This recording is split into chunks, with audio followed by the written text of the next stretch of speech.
And now, dear God, may the words of my mouth and the meditations of our hearts be acceptable in your sight, O God, our strength and our Redeemer. And all of the people of God said, Amen. When selecting a title for her first book in the late 1960s, Maya Angelou turned to Paul Laurence Dunbar, an African-American poet from Harlem, whose work she had admired for years. The title of the book comes from the third stanza of his poem, Sympathy, written in 1899. I know why the caged bird sings. Ah me, when his wing is bruised and his bosom sore, when he beats his bars and would be free, it is not a carol of joy or glee, but a prayer that sends from his heart's deep core, but a plea that heaven upward he flings. I know why the caged bird sings. I read this book years ago in college, and the other day I picked it up again after the death of Maya Angelou, read it again, and how powerful and how poignant does it still speak to the limitations of the human condition and the resiliency of the human spirit. The book is the story of her early childhood and conveys the diminished sense of herself that pervaded so much of her childhood, like a caged bird. She and her brother Bailey were shuttled back and forth between their mother in the north and their grandmother in a small southern town of Stamps, Arkansas. And before she was 8 years old, on a visit to a mother in St. Louis, Maya was abused and raped by her mother's boyfriend. She reported him and he was arrested. She testified at his trial, but he was never sentenced, never spent a day in jail. And a day after her testimony, her abuser was found dead, beaten to death in an alleyway. She was traumatized by the abuse and the rape, and traumatized again by the death of the rapist. And so she stopped speaking for nearly 6 years, adopted a vow of silence, because in her little 7-year-old mind, she was terrified that her voice had killed a man. It was the only logic that she was able to employ, that her words had the power to kill, and that if she spoke again, anybody might die. And so she returned to silence, retreated to silence, and for nearly 6 years did speak. No words. As she described in the book, she became a sullen, silent child, a dumb mute. She lost her voice. And later, when she returned to Arkansas and her dear grandmother, with the help of a family friend and beloved teacher, Miss Bertha Flowers, Maya began a lifelong affair with books, with words and poetry and song.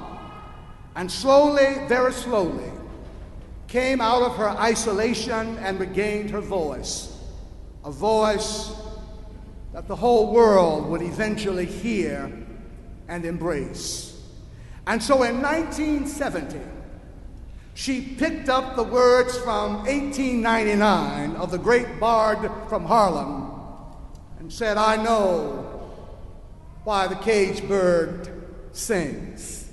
President Bill Clinton, speaking yesterday at the memorial for Maya Angelou in Wake Chapel at Wake Forest University, said that all of those years that Maya Angelou stopped talking, she was really not dumb and idle, but she was busy learning to listen and pay attention. That little girl was absorbing all of the sounds around her. She was listening and paying attention. She said herself that during all of those years of being silent, it was like her body became one big ear. And she could be in a room and people ignored her, looked past her, because they assumed that she was a nobody, just a dumb mute. But she heard everything, absorbed all of the sounds. She heard things and saw things and felt things that many others missed. And she moved from being a mute child to being reunited with her mother, to being in a school of dance and drama, to being the first black woman to be a streetcar conductor in San Francisco, to giving birth to a baby and caring for that baby and a short order cook, and all of that before she was 20. And in her 20s, she was singing and dancing and acting in the U.S. and all over Europe. And in her 30s, she was a member of the Harlem's Writers Guild. And by 32, she had moved to Egypt to run a newspaper. And by 33, she was living in Ghana and had mastered 5 languages because she learned to listen and pay attention so well during those long years of silence. She meets Malcolm X, comes back to New York to work for him, and he gets killed. She goes to work for Martin Luther King Jr. on his 40th birthday, April the 4th, on her 40th birthday, April the 4th, 1968. He gets killed. Raising funds for the Southern Christian Leadership Conference in New York, preparing a birthday dinner to celebrate her birthday with a small group of friends. And she gets the call that evening that Dr. King had been gunned down on the balcony in Memphis, Tennessee. At the forefront of so much of American history, on the front line of the battle for justice and peace and equality in this country and the world over, and the great gift of her life, of her action-packed life, was that she was always listening and paying attention. As Bill Clinton said yesterday, what she was doing in her writing and music and poetry was calling our attention to the things she paid attention to. And she did it with grace and clarity and power that will wash over people as long as there is a written and spoken word. For she told us and she taught us that love is more powerful than hate. For love always liberates. She told us and taught us that life is a gift that manifests itself in each new day, that life is a constant choice, that no matter what happens to us in life, we always have a choice. We can choose light or we can choose darkness. We can choose to reach out or we can choose to draw in. She told us and taught us that we are more alike than different. In the words of Terence the African, who became the most popular playwright in Rome in 154 BC, Homo sum, I am human, and so nothing human can be alien to me. Black or white, gay or straight, native or immigrant, fat or thin, pretty or plain, we're all children of God. All human, and anything that diminishes a human being diminishes all of us. She told us to listen, and in the quietude you might very well hear the voice of God. She told us why the caged bird sings, that it has nothing to do with outward circumstances, but that it's an inside job. Aren't you glad about it? You say, but preacher, all of that's well and good. But what does Maya Angelou have to do with Pentecost and me? The sermon is almost over. Your time is almost up. And I still don't see the connection between Maya Angelou and Pentecost. Well, I'm glad you asked. You asked such good questions. There were a whole people who lost their voice. A whole people who became dumb mutes. A whole people afflicted with the condition of mutism. A whole people who were on the verge of giving up, suspecting that the best chapters in their lives were in the past and not in the future. That there was no real future for their kind. And so they locked themselves up in an upper room, preparing to read the obituary of their movement.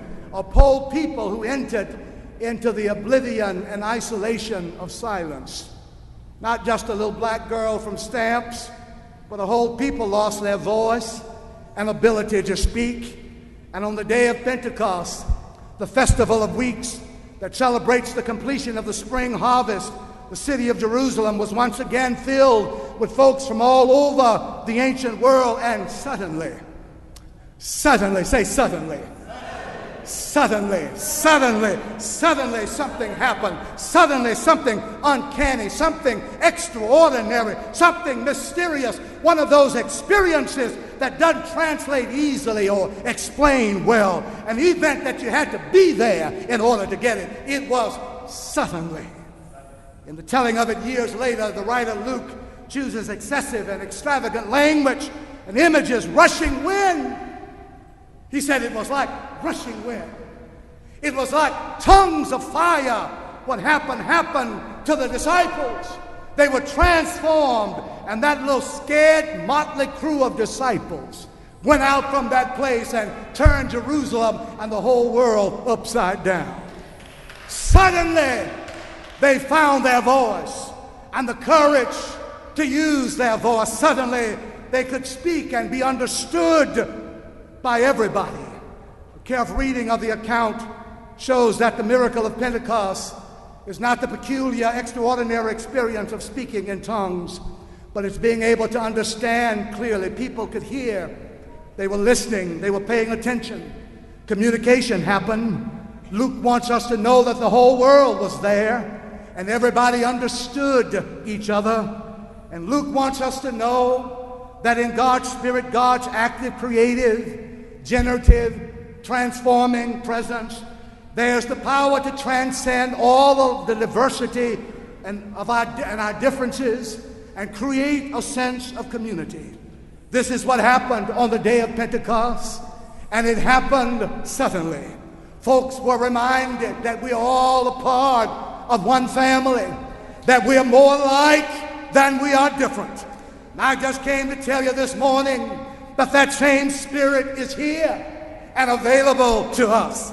That same Spirit is here to inspire us, to empower us, to lift us up when we fall, to comfort us when we grieve, to bind up our wounds, and to love us always. Yes, I know why the cage bird sings. I sing because I'm happy. I sing because I'm free. God's eye is on the sparrow, and I know God watches over me. And once I find my voice, I've got to use it to speak for others. I've got to use it every now and then to speak truth to power, to speak for those who cannot speak for themselves, stand up for those who cannot stand up for themselves. In the words of Maya Angelou, when you learn, teach. When you get, give. It's that simple. And so I go to my seat with my favorite of all of her poems. I'll leave you with this on this Pentecost morning. It really goes to the heart of Pentecost, and it ought to be the anthem of the park. Still I rise. Still I rise. You may write me down in history with your bitter, twisted lies. You may tread me in the very dirt, but still like dust I rise. Does my sassiness upset you? Why are you beset with gloom? 'Cause I walk like I got oil wells pumping in my living room. just like the moon and like suns with the certainty of tides, just like hope springing high, still I rise. Did you want to see me broken, bowed down and lowered eyes, shoulders falling like teardrops, weakened by my soulful cries? Does my haughtiness offend you? Don't take it awful hard, 'cause I laugh like I got gold mines digging in my own backyard. You may shoot me with your words, you may cut me with your eyes, you may kill me with your hatefulness, but still like air I rise. Out of the huts of history's shame I rise, up from the past that's rooted in pain. I'm like a black ocean leaping and whole, welling and swelling. I bear in the tide, leaving behind nights of terror and fear. I rise into the daybreak that's wondrously clear. I rise, bringing the gifts that my ancestors gave. I am the dream and the hope of the slave. I rise, I rise, I rise, I rise. That's Pentecost, my friends. The Spirit descended and we rise. The Spirit descended and we rise.